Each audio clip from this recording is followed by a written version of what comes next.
नमस्कार दोस्तों, मेरा नाम है दिलीप और आप देख रहे हैं माई टेक्नोलॉजी। तो भाई लोग, आज हमारे बीच में है आलोक वर्मा। और आलोक वर्मा बेसिकली कौन है, इसके बारे में थोड़ा सा आपको ब्रीफ देता हूं मैं, ताकि आपको पता चले। इसके बाद हम इनसे बात करेंगे कि क्या इनकी एक्सपर्टाइज है, क्या एक्सपर्टीज है और किसमें ये ज्यादा काम करते हैं।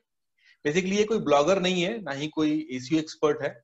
और देखा जाए तो ब्लॉगर और एसीओ एक्सपर्ट जो होते हैं, या फिर कोई भी डिजिटल मार्केटर होता है या फिर आज की डेट में है, उनको ये ट्रेनिंग देते हैं, उनको ये एडवाइस देते हैं, बहुत तरह की चीजें बताते हैं, जिससे कि उनकी जो बिजनेस है उनका, या फिर ऑनलाइन बिजनेस है या फिर ऑफलाइन बिजनेस है, उसमें डेवलपमेंट हो सके, उसमें ग्रोथ मिले। तो ओवरऑल देखा जाता है he is a kind of trainer who train a blogger, a digital marketer. और एक फिजिकल एग्जिस्टेंस, अगर आपके पास कंपनी है, ऑफिसेस हैं, तो उसमें भी हेल्प होगा। तो इनसे इसी बारे में बहुत सारी बातें करेंगे। तो चलिए स्टार्ट करते हैं इनके इंट्रोडक्शन से। तो Alok Verma, thank you so much की ज्वाइनिंग हमारा चैनल। और आशा थैंक यू करता हूँ कि दिलीप। आपको अच्छा लगेगा हमारे ऑडियंस से मिलके। और आप जो अपने थॉट्स शेयर कीजिए हमारे साथ, बताइए कि कुछ अपने बारे में बताइए। स्टार्ट करते हैं यहाँ से। Thank you Dilip. Hello guys, thank you so much for calling me here. और अपने बारे में क्या बताएं, मतलब मेरी जो जर्नी है वो बहुत ही इंटरेस्टिंग रही है। मैंने जब अपनी करियर की शुरुआत की थी तो वो स्टेज से की थी। सो आई वेंट इनटू थिएटर और फिर मैंने एंकरिंग करी, एमसी का काम करा स्टेज पे। और फिर थोड़ा बहुत आकाशवाणी रेडियो के लिए, और मेरे होम टाउन में वाराणसी में मैं काम करता था। थोड़े बहुत दूरदर्शन के लिए काम करा, बिल्कुल ही अलग एक जर्नी पे था। उसके बाद दुनिया वालों ने, लोगों ने, घर वालों ने बोला कि भाई ये ठीक नहीं है, प्रॉमिसिंग करियर नहीं है, तो कुछ प्रॉमिसिंग करो। तो मैंने टेक्नोलॉजी स्टडीज करना शुरू किया और फिर मैं दिल्ली में शिफ्ट हो गया। और मैंने जो जॉब पहले मिली वो पकड़ ली। तो मैंने सबसे पहले कॉल सेंटर में जॉब करा। कॉल सेंटर में 2-3 साल जॉब करने के बाद मुझे लगा कि नहीं यार, ये नहीं करना, मुझे कुछ और करना है। तो जो नेक्स्ट अवेलेबल चीज थी वो सेल्स थी, तो मैंने सेल्स की जॉब करी। From credit card to computers to IT services, मैंने सब कुछ बेचा है मार्केट में। उसके बाद मुझे रियलाइज हुआ कि मेरा ये पर्पस नहीं है। और मैंने अपने पर्पस को फॉलो करके एज अ फैसिलिटेटर अपनी जॉब चेंज करी और एक कॉल ली लाइफ में। और मैं लोगों को team motivation, team building, team motivation, innovation और लीडरशिप जैसे वर्कशॉप्स कराने लगा। और ये मैंने 9 साल से अपना करियर रखा है। अभी मैंने बिजनेस बिल्ड करना शुरू किया है फॉर माई ओन पर्पस। और मेरा पर्पस है लोगों को हेल्प करना, ताकि वो अपनी लाइफ को क्राफ्ट कर सके। तो इस स्ट्रक्चर को लेके मैंने बिजनेस बिल्ड किया। और मैं देख रहा हूँ कि मुझे अब उसकी इंक्वायरीज और कॉल्स भी आ रही हैं। तो बहुत कुछ सीखा इस जर्नी में। ये छोटी सी मेरी कहानी है Dilip. This is my story. Okay, तो जैसे जैसे आपने बताया कि आपने सब कुछ बेचा है, सेल्स सेल्स में अच्छा खासा या एक्सपोजर है आपको। तो ये कहीं ना करेक्ट। कहीं हमें हेल्प करेगा एज ए अफिलिएट मार्केटर। हम, क्योंकि अफिलिएट भी क्या है, एक तरह का सेल करते हैं। तो हमारे चैनल करेक्ट। पे हमारे सब्सक्राइबर या फिर मैं खुद एक अफिलिएट मार्केटिंग करता हूँ, सामान प्रोडक्ट्स, दूसरे के प्रोडक्ट्स को प्रमोट करता हूँ। तो ये सारी चीजें भी आपके अंदर है। तो देखा जाए तो ओवरऑल एक multi talented, multi personality I can say you. तो आप, जो अगला सवाल मेरा होगा आपका, वो होगा इनोवेशन से रिलेटेड। जैसे आपने बताया कि इनोवेशन में, तो बीइंग अ डिजिटल मार्केटर, हम लोग डिजिटल मार्केटिंग करते हैं। हमारे चैनल पे जितने लोग जुड़े हैं सब डिजिटल मार्केटर हैं, ब्लॉगर्स हैं, एसीओ करते हैं। उनका ओवरऑल ऑब्जेक्टिव होता है कुछ सेल किया जाए, इनकम जनरेट किया जाए। तो इनोवेशन में कैसे आप को लगता है कि इनोवेशन में हमारे लिए क्या करना सही रहेगा, किस तरह से कुछ नया इन्वेंट करें या फिर कुछ करें जो कि मार्केट में नहीं है अभी, और उसमें कुछ राइट। जाए। ताकि बेसिकली होता है कि हमारे लिए नीच बहुत चैलेंजिंग होता है, कौन सा नीच पे काम करें। तो कुछ नया निकाल के उस पे काम करें। तो उसमें किस तरह से आप कुछ ऐसा टिप्स दीजिए जिससे कि थोड़ा हमें हेल्प मिले, कुछ नया नीच फाइंड कर सके, कुछ नया इन्वेंशन निकाल के आप कुछ कर सके। Sure Dilip. So I will say one very important thing, वो ये है कि मैं डिजिटल मार्केटर नहीं हूँ, तो मेरे हम्म, अलावा वो जोन ऑफ एक्सपर्टीज नहीं है। पर चूंकि मैंने बिजनेस बिल्ड किया है तो मुझे बहुत कुछ सीखना पड़ा। एक बिजनेस बिल्ड करने में अगर आप सोलोप्रेन्योर हैं या एंटरप्रेन्योर हैं, तो आपको डिजिटल मार्केटिंग भी समझ में आनी चाहिए, आपको अकाउंटिंग भी समझ में आनी चाहिए, आपको टीम बिल्डिंग भी समझ में आनी चाहिए, आपको सेल्स भी समझ में आना चाहिए। आपको सब कुछ खुद ही करना पड़ता है। तो मैंने बहुत पढ़ा और बहुत देखा लोगों को करते हुए। तो एक चीज जो मुझे फील होती है कि मार्केटर को, डिजिटल मार्केटर को फॉर दैट मैटर, ओरिजिनलिटी रखना बहुत जरूरी है। अगर हम कोई भी कंटेंट कहीं भी अच्छा लगा उसको उठा के कॉपी पेस्ट करना शुरू कर देंगे, तो बहुत जल्दी दुनिया और जो बाकी टेक्नोलॉजी, गूगल वगैरह, ये लोग समझ जाएंगे कि हम कहीं ना कहीं से ही उठा के लाए, हमारा उसमें कॉपी नेचुरल पेस्ट। और अपना ओरिजिनलिटी नहीं है। अब आप कहेंगे करेक्ट। ओरिजिनल कहाँ से लाए? करेक्ट। तो मैं मतलब मैं अपने आपकी ऑडियंस को ये बताना चाहूंगा कि देखिए, इनोवेशन जो है वो किसी कुछ 500 200 लोगों की जागीर नहीं है, हर कोई इनोवेट कर सकता है। राइट। जो पहली गलती हम करते हैं वो ये सोचते हैं कि इनोवेशन करना या क्रिएटिविटी मेरा काम नहीं है, उसके लिए किसी क्रिएटिव पर्सन को पकड़ना पड़ेगा। राइट। अब मैं आपसे एक बात पूछता हूँ दिलीप, कभी आपने एक चाकू को या कैंची को स्क्रू ड्राइवर की तरह यूज किया है? जैसे समटाइम। चाकू ले लिया, स्क्रू ड्राइवर की तरह यूज कर लिया, करा होगा। कभी करेक्ट। पेंसिल को किसी ऐसे प्लग पॉइंट में जिसमें कि आपका 2 पिन चार्जर नहीं घुस रहा था, उसमें लगाने के लिए पेंसिल की से प्लग पुश करके आपने चार्जर लगाया है? राइट? हम सब ये काम करते हैं। ये इनोवेशन है गाइस, दिस इज इनोवेशन। क्योंकि ये इनोवेशन, जिसे हम हिंदी में जुगाड़ भी कह देते हैं कभी कभी, ये भी एक इनोवेशन का टाइप है। इंडिया में इस वर्ड को मिसयूज किया गया है, ग्लोबली इसको लोग अप्रिशिएट करते हैं। तो मैं आपको छोटा सा प्रोसेस दूंगा, अगर दिलीप मुझे 2 मिनट आप दोगे तो। हाँ हाँ, बिल्कुल बिल्कुल। हर कोई एक इनोवेशन साइकिल समझ सके। देखिए, इनोवेशन बहुत ही साइंटिफिकली तरीके से सीखा जा सकता है, हम सब कर सकते हैं। मैं आपको साइकिल दे देता हूं। आपको क्या इनोवेट करना है, आपका नीश क्या है, आपका कस्टमर बेस क्या है, आपका प्रोडक्ट एक्सपर्टीज क्या है, वहां पे जाइए, इस थॉट को यूज कीजिए और आप इनोवेट कीजिए। देखिए, पहला रोल एक इनोवेशन साइकिल में होता है एक्सप्लोरर का। अब एक्सप्लोरर क्या होता है? वो जिसमें जिज्ञासा हो, जो कुछ जानना चाहता हो, जिससे बहुत सारी चीजें जाननी हो। तो आप अगर एक्सप्लोरर बनोगे तो आपको बहुत सारे आइडियाज को पहले एक जगह पे रखना पड़ेगा। एक एग्जांपल देता हूँ। कभी एक वाइल्ड लाइफ फोटोग्राफर को देखिए जो वाइल्ड लाइफ फोटोग्राफी करते हैं। आपने देखा होगा, यूट्यूब पे जाओगे देखेंगे एक छोटा सा चिड़िया का बच्चा पहली बार उड़ रहा है, उसकी वीडियो ले ली उन्होंने या उसकी फोटो ले ली। आपको क्या लगता है वो फोटो एक बार में आ गई होगी?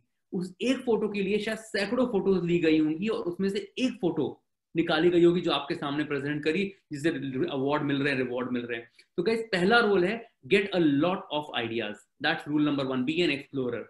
जो सेकंड रोल है वो एक आर्टिस्ट का है। आपने बहुत सारे आइडियाज ले लिए, आपने बहुत लोगों के ब्लॉग पढ़ लिए, आपको एक ब्लॉग लिखना है।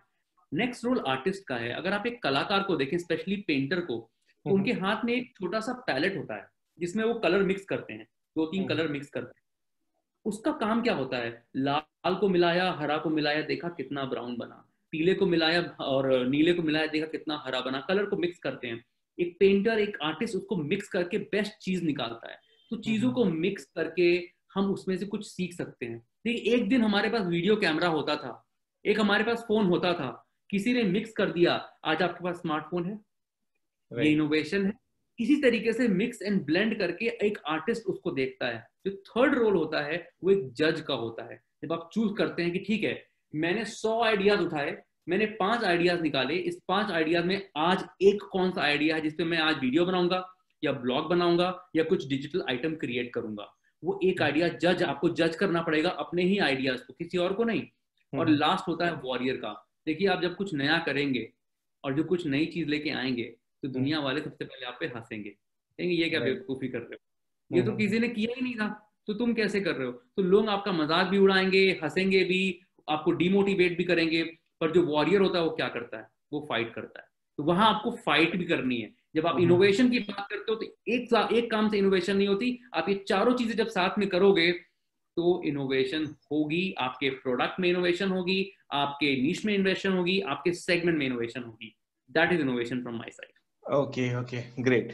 तो इसको मैं समराइज करता हूँ क्विकली थोड़ा सा, ताकि इसको थोड़ा सा मैं कंप्रेस कर दूं।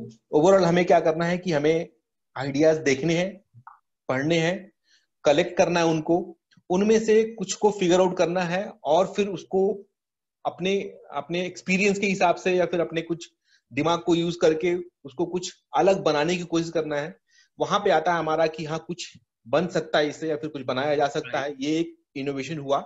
अब उसको बारी आती है उसको इम्प्लीमेंट किया जाए। इम्प्लीमेंटेशन में हो सकता है जैसा आपने बताया कि लोग हंसेंगे, क्या कर रहे हो, ये नहीं चलेगा। बहुत सारी होती है चीजें कि नहीं चलेगा। घर वाले भी हंसते हैं। हाँ बिल्कुल, उससे भी आपको फाइट करना दूसरों पड़ेगा। को छोड़ो, आपके घर वाले हंसेंगे, ये क्या कर रहे हो, कुछ और करो। दे विल हाँ लाफ एट यू। राइट। तो मतलब ओवरऑल हमें चीजों को देख के, पढ़ के और फिर वहां से कुछ ऐसा निकालना है जो कि नहीं है मार्केट में, या फिर हम जिस पे काम करें हो सकता है फेल हो जाए, लेकिन इस तरह से हमें कोशिश करना पड़ेगा, तभी कुछ नया इन्वेंट कर पाएंगे। और एक बार कुछ नया इन्वेंट हो गया तो फिर निकल पड़ी आदमी, है कि नहीं। अगर एक बार इन्वेंट हो गया तो समझ लो कि आपकी निकल पड़ी और आपको लोग कॉपी करेंगे, राइट। तो कहीं ना कहीं ये होता है। तो जी। बिल्कुल सही बताया आपने। अब अगला टीम बिल्डिंग के बारे में बात करेंगे। अभी जैसे हमारे चैनल में बहुत सारे लोग फुल टाइम ब्लॉगर हैं, बहुत सारे लोग जो है फुल टाइम ब्लॉगिंग करते हैं, मतलब कि खुद से कितने लोग अकेले भी कर रहे हैं, कितने लोग सोचते होंगे टीम बिल्ड किया जाए। तो टीम बिल्डिंग के बारे में क्या प्लान है? जैसे कि मैंने जब अपना करियर स्टार्ट किया था तो मैं भी अकेला था, लगभग 6 साल पहले, ठीक है। तो उसके बाद धीरे धीरे मैंने कुछ फ्रीलांसर्स को लिया, उनसे काम कराया, फिर सोचा कि यार इनको परमानेंट बेसिस पे रखते हैं। तो टीम बिल्डिंग मुझे भी दिक्कतें आई, बहुत सारी मैंने चीजें पढ़ी। तो कुछ ऐसा बताइए कि टीम बिल्डिंग एक बार में प्रॉपर हो सके। ये चीजें जो ब्लॉगिंग में या फिर कोई भी बिजनेस को खड़ा करने में अकेला आदमी स्ट्रगल करता है, नो डाउट। अगर किसी बिजनेस को खड़ा करने के लिए अकेले आपको स्ट्रगल करना पड़ेगा। तो टीम बिल्डिंग में किस तरह से क्या किया जाए कि थोड़ा हेल्प मिले, और एक अकेला आदमी भी चाहे कि भाई 1-2 बंदों को और मिला ले, किस तरह से कुछ अपना आइडिया बताइए, क्योंकि टीम बिल्डिंग में So very good question, Dilip. I think this is very close to my heart because 9 साल से मैं लोगों को, कंपनियों को बेटर टीम बनाने में हेल्प कर रहा हूँ। अब तक मैंने अराउंड 50 कंपनीज को थ्रू 400 वर्कशॉप्स यही हेल्प करी है कि how do you make a better team. So देखो दिलीप, देखिए इसमें क्या है कि सबसे पहले टीम एक बार में नहीं बनती, इट्स अ ऑनगोइंग प्रोसेस। सो पहली चीज जो है हमें ये देखनी पड़ेगी, चाहे वो हमारी पर्सनल टीम है, चाहे वो आउटसोर्स टीम है यानी फ्रीलांसर्स टीम है, हमें जो अपना मैसेज है वो उनको बहुत क्लियरली बताना पड़ेगा। कभी कभी जो टीम में सबसे बड़ी दिक्कत होती है वो ये होती है कि हम जब टीम बिल्ड करते हैं तो हम स्किल देख के बिल्ड करते हैं। अच्छा इसमें ये टैलेंट है, चलो इसको ले लिया। हम माइंडसेट देख के बिल्ड नहीं करते। हम ये नहीं देखते कि क्या मेरे टीम मेंबर का सोचने का तरीका मेरे जैसा है, क्या मेरा जो पर्पस है, मैं जिस लिए ये पूरा काम कर रहा हूँ, क्या उस पर्पस से मेरा पर्सन अलाइंड है। देखिए, और जब मैं पर्पस की बात करता हूं तो ये मेरा पर्सनल ओपिनियन है, शायद आप लोगों का ओपिनियन अलग हो सकता है, बट कभी भी मेरा मानना है पर्पस पैसा कमाना नहीं होना चाहिए। जब हम पर्पस पैसा कमाना रख के चलते हैं तो वो पर्पस आप किसी को इंस्पायर नहीं कर सकते। आप किसी को कितना इंस्पायर करोगे उससे? पर आपका अगर पर्पस दूसरा, जैसे कि मैं कहता हूं मेरा पर्पस है लोगों की लाइफ कन्वर्ट करना, आप दिलीप आपका पर्पस है लोगों को इतना इनेबल कर देना कि डिजिटल मार्केटिंग वो कर सके, वो किसी के भरोसे ना रहे, वो खुद लर्न कर सके, इनेबल हो सके और बिजनेस बिल्ड कर सके। तो आपका पर्पस जो है वो पैसा कमाना नहीं, उससे बड़ा है। तो जब ऐसा पर्पस लेके आप कंपनी बिल्ड करते हैं और अपनी टीम बिल्ड करते हैं तो टीम को सबसे पहले ये मैसेज दीजिए कि भाई ये हमारा मिशन है और इस मिशन में हम साथ में जा रहे हैं। जब वो टीम मेंबर उस मिशन से अलाइन करेगा तो आपकी टीम वैसे ही अच्छे से बिल्ड हो जाएगी। और दूसरा, काम को छोड़ के, मतलब जो आपका डेली का रूटीन है, जो भी वर्क है, थोड़ा बहुत इंजॉयमेंट और सेलिब्रेशन करना जरूर शुरू कीजिए। कोशिश करिए हफ्ते में नहीं तो महीने में एक फ्राइडे या सैटरडे ऐसा रखिए जब आप, तो जैसे वर्चुअल का जमाना है तो मैं भी करता हूँ, मेरे एक भी टीम है, हम जूम कॉल पे आ जाते हैं, हम फ्राइडे इवनिंग को कुछ नहीं करते, सिर्फ बातें करते हैं, बिना मतलब की बातें, बिना लॉजिक की बातें, हंसी मजाक, किसी को कुछ ड्रिंक करना है, कुछ सुनाना है, कोई किस्सा बताना है, कोई जोक सुनाना है, जो करना है 1-2 घंटा ब्लॉक करिए और सिर्फ एंजॉय करिए अपनी टीम के साथ। इससे जो बॉन्ड क्रिएट होगा आपके टीम का, that will be beyond work, और तब आपको लगेगा कि अरे वाह अमेजिंग, मेरी टीम तो बहुत पावरफुल हो गई है, and you will get things. Okay right, correct, सही, बिल्कुल सही बोला आपने। हमें माइंडसेट को देख के लोगों को हायर करना, अपनी टीम को बिल्ड करना है कि हमें कितना, क्योंकि इसी टीम की बदौलत हमें आगे बढ़ना है। अगर बस सिर्फ बात पैसे तक रह जाएगी तो वहां तक शायद हम नहीं पहुंच सकते। बेसिकली वही होता है हमारी जो इंडस्ट्री है, जो नए ब्लॉगर्स होते हैं, जो अभी वेबसाइट बना रहे हैं, उनको लगता है कि सब कुछ अकेला करना इजी है। ये इतना आसान नहीं है। आप सभी ब्लॉगिंग करते हैं भाई लोग, देखिए इसमें मैं यही कहूंगा कि अकेले का काम नहीं है। कंटेंट लिखना, वेबसाइट की डिजाइनिंग करना, उसका एसईओ करना, कुछ ना कुछ सपोर्टिंग हैंड चाहिए आपको। तो थोड़ा बहुत धीरे धीरे करके एक टीम बिल्ड कीजिए, एक लोगों को के साथ मिलके काम कीजिए, डेफिनेटली आपका ब्लॉग या फिर वेबसाइट जो है वो ग्रो करेगा। आपका अगला सवाल मैं कुछ मोटिवेशन से लेना चाहूंगा। मोटिवेशन बोले तो बहुत सारे जैसे न्यू ब्लॉगर्स आते हैं, वो जल्दी गिव अप करते हैं। जैसे कि उन्हें लगता है कि भाई 6 महीने हो गए, 8-10 महीने हो गए, मेरे 3-4 हजार रुपए चले गए या 5 हजार रुपए गए, अभी तक कुछ अर्निंग नहीं हुआ, बीच में गिव अप मार देते हैं, छोड़ देते हैं, जो पैसा था वो चला गया। तो उनको खुद से एक सेल्फ मोटिवेशन आना चाहिए अंदर से कि नहीं अभी लगे रहेंगे। तो मोटिवेशन के ऊपर कुछ बताइए कि कैसे आप इसमें आदमी काम करे, कैसे अपने काम को स्ट्रक्चर करे जिससे कि थोड़ा मोटिवेट होकर काम कर सके वो। दिलीप, मोटिवेशन तो खैर बहुत बड़ा टॉपिक है अपने आप में, और बहुत सारी चीजें हमें मोटिवेट करती हैं, और सबके लिए मोटिवेशन अलग अलग है। और सबसे बड़ी बात मैं मानता हूँ कि हम किसी को मोटिवेट नहीं कर सकते, लोग सेल्फ मोटिवेट होते हैं। हम बस रास्ते दिखा सकते हैं, बातें बता सकते हैं, किस्से सुना सकते हैं। अगर उसमें से आपकी ऑडियंस में अगर इस वीडियो को 100 लोग देख रहे हैं तो शायद 30 लोग बहुत इंस्पायर हो जाएं, 10 लोग बिल्कुल इंस्पायर ना हो, और 20 लोगों को लगे चलो कोई फर्क नहीं पड़ा। It is all completely up to you. But one thing is very important, जो आपने पहले क्वेश्चन पूछा कि जब आप ब्लॉगिंग शुरू करते हैं और आपको लगता है कि रिजल्ट्स नहीं आ रहे और लोग गिव अप कर देते हैं, तो दिलीप ये बड़ा यूनिवर्सल ट्रूथ है। ये किसी भी इंडस्ट्री में आप जाओ, किसी भी बिजनेस में जाओ, आप ब्लॉगिंग छोड़ो, आप कोई दुकान खोल के बैठ जाओ और आपको 1 महीने तक एक कस्टमर ना आए, वो बहुत डिमोटिवेटिंग होगा, वो आपका मनोबल को गिरा देगा बहुत ज्यादा। तो देखिए, इसमें सबसे पहले ये समझना जरूरी है कि कंसिस्टेंसी इज एवरीथिंग। जो लोग कंसिस्टेंट होते हैं उनको रिजल्ट मिलता है। अब मैं ऐसे बताऊं कि मान लीजिए कि आपको लग रहा है कि मैंने एक हफ्ते में 5 ब्लॉग लिखे और ब्लॉग पे ज्यादा ट्रैफिक नहीं आई, आप संडे को डिमोटिवेट हो गए, आपने कहा अगले हफ्ता छोड़ देता हूं, उसके अगले हफ्ते देखा जाएगा। तो आपकी जो हल्की फुल्की ट्रैफिक बिल्ड भी हो रही थी वो अगले हफ्ते बिल्कुल डिप मार जाएगी, लोगों को कुछ मिलेगा ही नहीं आपके कंटेंट में से। So you have to show up. आपको नो मैटर व्हाट, जो भी सिचुएशन हो, you have to show up, get ready. आप बताओ, मैं वर्क फ्रॉम होम करता हूं पर मैं हमेशा फॉर्मली अपने आप को ड्रेसअप करके काम करने आता हूँ सुबह 9-10 बजे जब मैं काम करने बैठता हूँ, जबकि मुझे किसी को अकाउंटेबिलिटी नहीं है, मुझे किसी को जवाब अभी नहीं देना है, मैं अपना काम कर रहा हूँ ना, शायद मैं कॉल पे भी, जूम कॉल पे भी ना जाऊं पूरे दिन भर, पर I dress myself formally so that I am comfortable as if I am working. So ये बहुत इंपॉर्टेंट है। और दूसरा जो सबसे बड़ा डिमोटिवेटिंग फैक्टर होता है वो होता है चेंज। अभी देखिए, पीछे टिकटॉक पे बहुत लोग ट्रैफिक आ रहा था, बहुत लोग उसको काफी लोग उस पे पैसे भी बना रहे थे, और इंडिया में टिकटॉक बंद हो गया। कितने लोग डिप्रेशन में चले गए, आपने सुना होगा, आई थिंक आपके मार्केट की बात है, तो कितने लोग डिप्रेशन में चले गए, कितने लोगों ने मतलब अपने आप को हर्ट करने का अटेम्प्ट किया, कितना लो फील किया। गाइस, आपको क्या लगता है, क्या टेक्नोलॉजी में ये चीजें नहीं होंगी? ये तो होगा ही, ये तो इंडस्ट्री है ऐसी, इट इज रिलेटेड इंडस्ट्री, और जहां भी वर्ल्ड में चेंजेस होंगे, ये चेंजेस होंगे। आई थिंक चेंज को समझना है बहुत जरूरी है। जब हम चेंज को समझने लगते हैं तो मोटिवेशन अपने आप आ जाती है कि चेंज हमारे साथ होगा, ये गड़बड़ होगा, हमारे साथ गलत हो सकता है कि लॉस हो जाए, बट उसके पहले आपको समझना पड़ेगा कि आपको करना क्या है, तो आप सेल्फ मोटिवेटेड रहोगे उसकी वजह से। करेक्ट। कंसिस्टेंट रहना बहुत जरूरी है। अगर आप ब्लॉगिंग कर रहे हैं, कंसिस्टेंट रहना बहुत जरूरी है। हो सकता है 6 महीना किसी ने अच्छा नीच पकड़ लिया, किसी ने अच्छे से प्रोसेस फॉलो किया, तो हो सकता है वो 3-4 महीने में इनकम जनरेट करने लगता है। कुछ लोग होते हैं जो कि साल 2-2 साल तक इनकम जनरेट नहीं कर पाते लेकिन फिर भी लगे रहते हैं, उनसे भी देख के आप मोटिवेट हो सकते हैं। लोगों की अर्निंग देख के लोग मोटिवेट होते हैं, ये भी एक ऑप्शन है, लोग की अर्निंग देख के मोटिवेट होते हैं। किसी के पास कोई ऑप्शन नहीं है और क्या करें, उसकी वजह से भी लोग मोटिवेट होते हैं। तो इन चीजों को पॉइंट रख के भाई लोग, आप लोग काम कीजिए। ऐसा नहीं डीमोटिवेट होने की जरूरत नहीं है कि यार नहीं हुआ, 6 महीना हो गया, 1 साल लगभग हो गया, कुछ नहीं हुआ, 0 हुआ।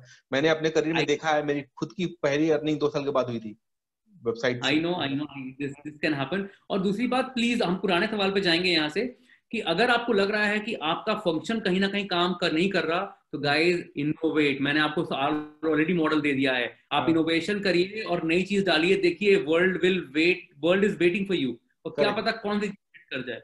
आपको मैं एक एग्जांपल दूंगा दिलीप, वेरी इंटरेस्टिंग एग्जांपल।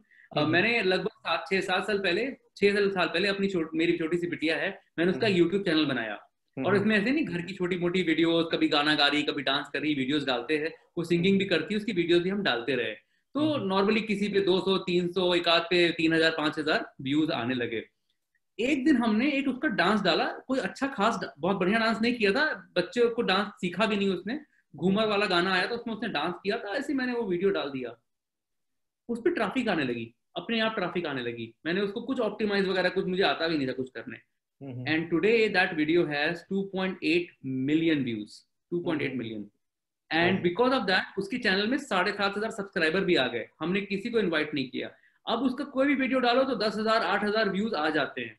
तो कभी कभी आपको पता भी नहीं होता, आप बस कंसिस्टेंटली चीजें इनपुट करते रहो, मार्केट को कंटेंट देते रहो, सही कंटेंट देते रहो, मार्केट रिप्लाई करेगा एक दिन आपको। I think that's the biggest. हाँ बिल्कुल बिल्कुल, ये बहुत मैटर करता है। अगर आप कंसिस्टेंट हैं तो क्या आपका कहाँ रैंक कर जाएगा, क्या आपका कहाँ वायरल हो जाएगा, no one knows about it. लेकिन वही आप कंसिस्टेंसी छोड़े, लगे कि नहीं हो रहा है, एक हफ्ता बैठ गई, हो सकता है कि आपका अगला पोस्ट या फिर अगला वीडियो आपका वायरल होने वाला होगा, तो वो हो जाएगा। ये कहीं ना कहीं मुझे खुद पता है, मेरे चैनल पे खुद से देखिएगा तो मैं कंसिस्टेंट नहीं रह पाता हूँ, बहुत सारे रीजन है इसके। इसकी वजह से मेरा वेरी चैनल डिफिकल्ट। अभी भी जो है वो उस लेवल पे नहीं पहुंचा है। तो मुझे पता है रीजन क्या है, लेकिन उसको मेंटेन करना मुश्किल है। तो एक एग्जांपल, जो लाइव एग्जांपल आप मेरे चैनल को ले सकते हैं कि क्यों नहीं ग्रो कर रहा है। लेकिन वही मेरे वेबसाइट्स हैं या फिर मेरा जो सर्विसेज हैं जो मैं अपनी प्रोवाइड करता हूँ, उसमें अच्छा खासा ग्रो है, क्योंकि वहां पे मैं कंसिस्टेंट रहता हूँ। ठीक है, बिल्कुल। तो आखिरी सवाल आपसे पूछूंगा, ज्यादा टाइम नहीं लूंगा। आई नो कि आपका ऑलरेडी दूसरा शेड्यूल है मीटिंग, तो आप अपनी तरफ से जो भी टिप्स देना चाहें हमारे सब्सक्राइबर को, वो बताइए। कुछ कैसे काम करें, कुछ अलग जो हेल्प करे इनको। You can go ahead with that, उसके बाद हम लोग। आई थिंक दिलीप, मैं ये जरूर बोलना चाहूंगा कि दो तीन चीजें हैं। एक तो she always make a choice to be happy, ये बहुत जरूरी है। अब आप बहुत फोकस्ड हैं, आप एक ब्लॉगर हैं, आप एक कंटेंट क्रिएटर हैं, आप मार्केटर हैं, आपके पास बहुत सारे टारगेट्स हैं, बहुत कुछ अचीव करना है, बट किसके लिए अचीव करना है? Finally you want to be successful in life, right? और जब आपको सक्सेसफुल होना है तो आपको आगे चल के आप चाहते हो प्रॉस्पेरिटी आए, सक्सेस आए, उसके बाद क्या आएगा? हैप्पीनेस आएगी। आप मेरे अगर यूट्यूब चैनल पे जाएंगे, आप देखेंगे मैंने 3-4 वीडियो सिर्फ हैप्पीनेस के ऊपर बनाई है। इसलिए नहीं कि I am trying to make money from that video, I really want to tell the world कि हैप्पीनेस इज अ चॉइस। जब आप चूज करते हो टू बी हैप्पी, आपके काम करने का तरीका चेंज हो जाता है, आपकी कंटेंट क्रिएशन का, आपके आपके बोलने का तरीका चेंज हो जाता है। बिकॉज नो मैटर कुछ भी होता रहे आपके अराउंड, आपकी हैप्पीनेस गड़बड़ नहीं होगी। वो कांस्टेंट है, वो कांस्टेंट है, वो स्टेबल है, स्थिर है। और जब आपकी हैप्पीनेस स्थिर रहती है तो आपकी कंट्रीब्यूशन बेटर हो जाती है। जबकि कंट्रीब्यूशन बेटर हो जाती है, लोग आपको सुनना चाहते हैं, आपसे जुड़ना चाहते हैं, और आपका नेटवर्क ग्रो होता है। और जहां कहा गया नेटवर्क इज नेटवर्थ, जिसका जितना नेटवर्क उसका उतना नेटवर्थ। तो अगर आपको अट्रैक्ट करता है पैसा, तो पैसा दोस्त नेटवर्क में है, और वो तभी बिल्ड होगा जब आप खुद खुश रहेंगे। Choose to be happy and live a good life, that's my message. और बाकी अगर आप मेरी वीडियोस देखना चाहते हैं तो Dilip please share my link in the comment section somewhere, और आप आके देखिए, मैंने कुछ वीडियोस इसी के ऊपर बनाई है, सिर्फ हैप्पीनेस और पर्पस। बिल्कुल बिल्कुल, मैं इनके चैनल का लिंक जो है गाइस डिस्क्रिप्शन में डाल दूंगा, आप देख सकते हैं। आपको शायद पसंद आया, जो भी पसंद आया लाइक वाइक कर दीजिएगा, सब्सक्राइब कर लीजिएगा इनको। इनका लिंक्डइन का मैं दे दूंगा, क्योंकि लिंक्डइन पे ज्यादा एक्टिव रहते हैं ये। इनका जो मेन जो है वो लिंक्डइन का ये है, तो लिंक्डइन पे फॉलो कीजिए इनको। आप इनको एनी टाइम कांटेक्ट कर सकते हैं लिंक्डइन पे, डेफिनेटली हेल्प यू। किसी तरह कोई इनोवेशन में आपने कुछ करना चाहते हैं या फिर मोटिवेशन में किसी तरह करना चाहते हैं, तो ये डेफिनेटली आपको हेल्प करेंगे, क्योंकि इनका काम ही इनोवेशन, टीम बिल्डिंग, मोटिवेशन, इन चीजों में बिजनेस को बिल्ड करना है, और एक अच्छा सक्सेसफुल बिजनेस मॉडल तैयार करने में आपको हेल्प करेंगे। बहुत सारी कंपनीज के लिए काम किया इन्होंने, आपको मैं डिटेल्स जो आपके स्क्रीन पे दिख रहा होगा, अभी बहुत सारी कंपनीज में काम किया इन्होंने।